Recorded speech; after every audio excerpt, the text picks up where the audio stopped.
Maybe once in a while you cover up an itty bitty lie with a big fat smile. But an itty bitty lie still lying, that's not your style. But stick to the middle of the path from mile to mile. Maybe you want it real bad, so you take it. Maybe you make the promise, but then you break it. Maybe you didn't learn the words, so you fake it. And you feel a little low. But if instead you move it straight ahead, you bend your promises, you'll be living straight up. If you move too far to the side, then you're gonna get stuck. It might feel like a little lie, but it's gonna catch up. Do what you say you're gonna do, you'll be on your way up. Instead you're on your way up, you'll be living straight up.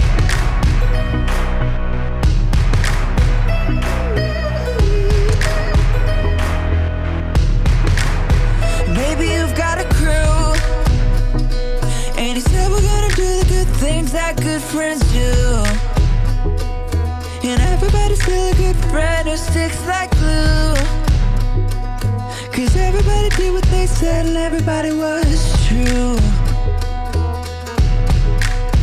Maybe you wanted it but you didn't take it. Maybe you promised and then you didn't break it.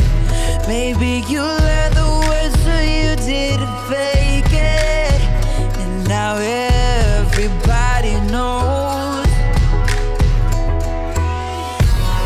But if instead you move it straight ahead, you bend your promises, you'll be living straight up. If you move too far to the side, then you're gonna get stuck. It might feel like a little lie, but it's gonna catch up. Do what you say you're gonna do, you'll be on your way up. Instead you're on your way up, you'll be living straight up. If you move too far to the side, then you're gonna get stuck.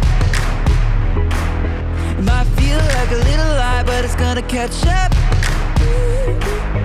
Do what you say you're gonna do, you'll be on your way up. Instead you're on your way up. You can choose to be true, not just to everybody else, but true to you.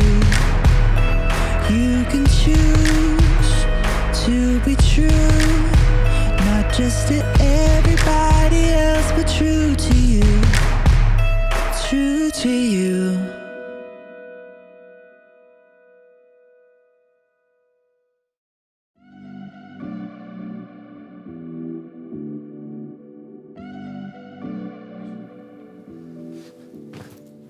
Hello, friends. It's me, Graham, and I am a hero. Hee-yah! Hee-yah! Hee-yah! Hee-yah! Uh-oh. Well, okay, I'm not a real hero, but I'm pretending to be one. It's fun to be a hero because heroes have integrity. Integrity is choosing to be truthful in whatever you say and do. And heroes, above everything else, are truthful. Of course, it's also fun to pretend to be the villain. Now you will know the power of the bucket. For I, Buckethead, am your second cousin once removed. No, that's impossible! We look nothing alike! Would I lie to you? Yeah, probably. You're right, I probably would.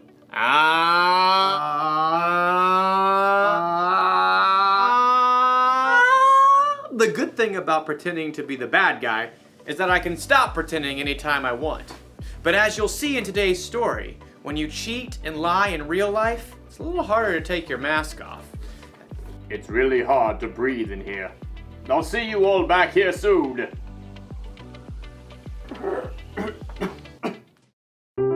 The Bible. It's 66 books of history, Stories, letters, and poetry that fit together to form God's one big story.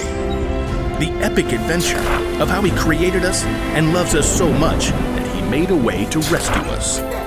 As we travel through the Bible, from Genesis to Revelation, we discover people who met God and found their lives changed forever.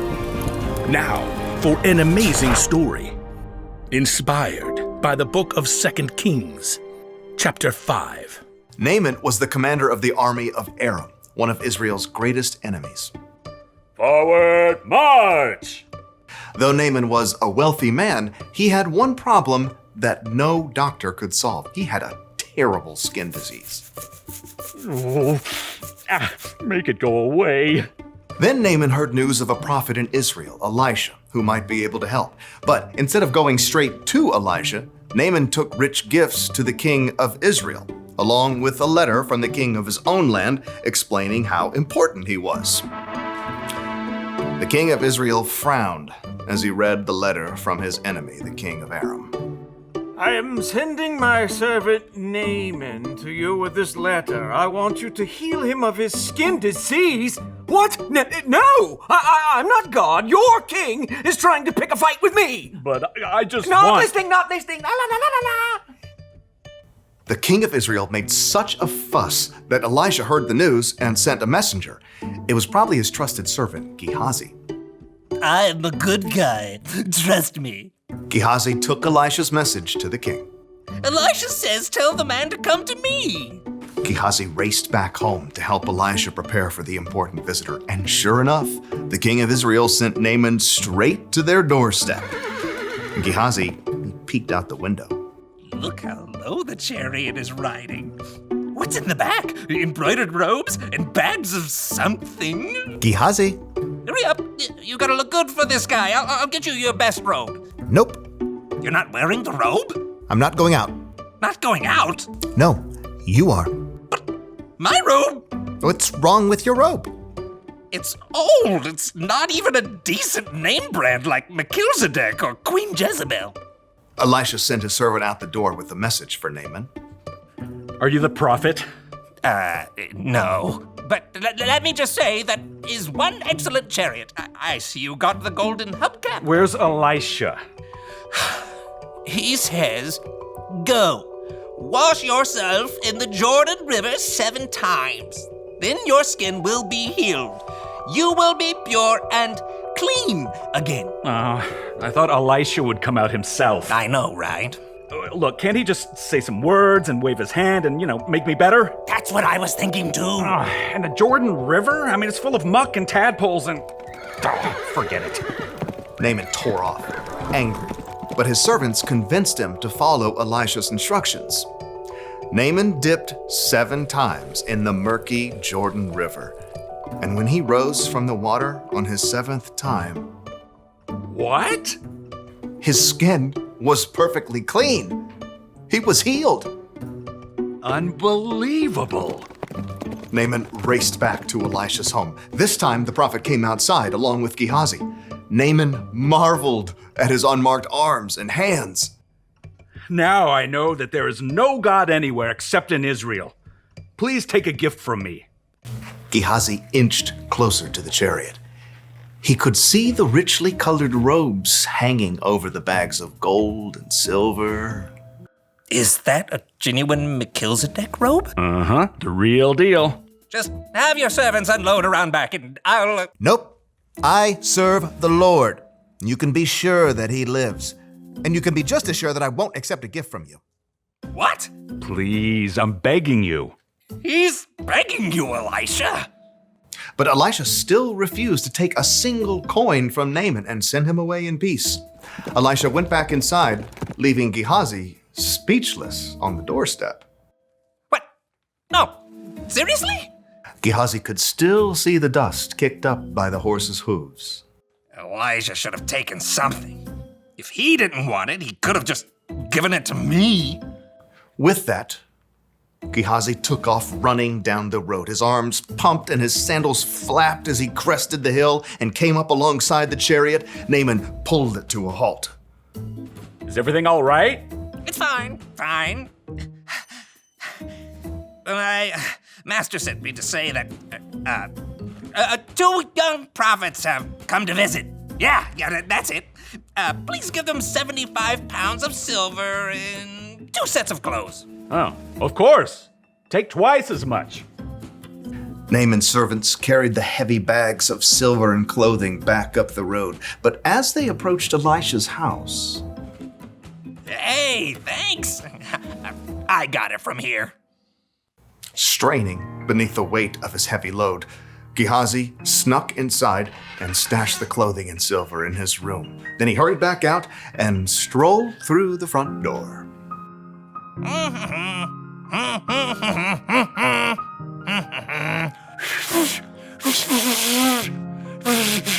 Can't whistle.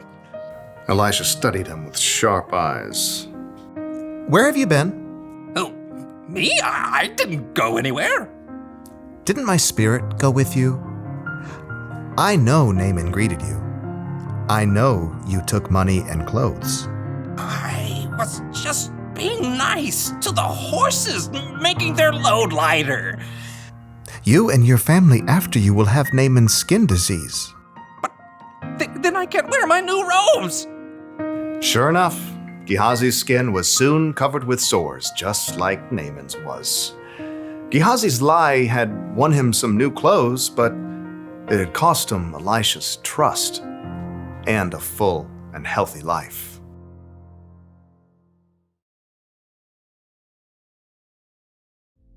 Elisha's servant Gehazi told some lies, didn't he? He lied to himself, saying he needed more stuff than he already had. He lied to Naaman to get the stuff. Then he lied to Elisha about all of it. Maybe Gehazi wasn't a bad guy, but would you be able to trust somebody like that? Never! What if someone lied to you? What if they said they were going to keep a secret, but they let it slip out? Or if they said they'd do one thing, but then did something else instead? Do you still trust them? Oh no! It's harder to trust people after they've let you down, right? Correct! It works the same way when we're the ones who tell the lie or don't do what we say we'll do. It can make us come across as the villain. So here's the one very important thing to remember. When you're not truthful, you lose trust. When you are truthful, you're the hero! And if you need even more evidence that being truthful is the way to go, look to Jesus. He always did exactly what he said he would do. He can be trusted no matter what. That's what I want to be. What do you say, Buckethead? Will you turn from your villainous ways?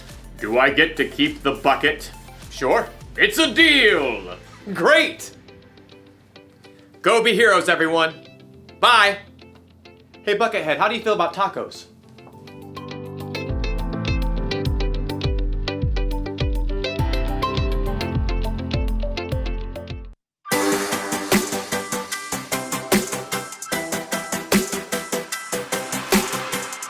Before the day I took a breath, you had a plan for my every step.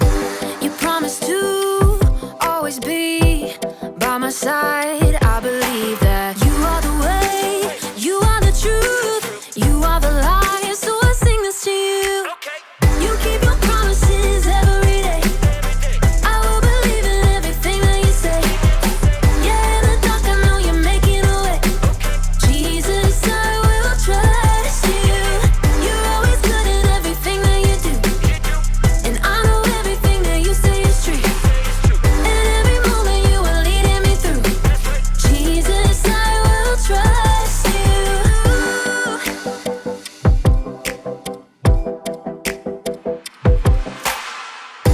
I wanna be honest and true and do what's right.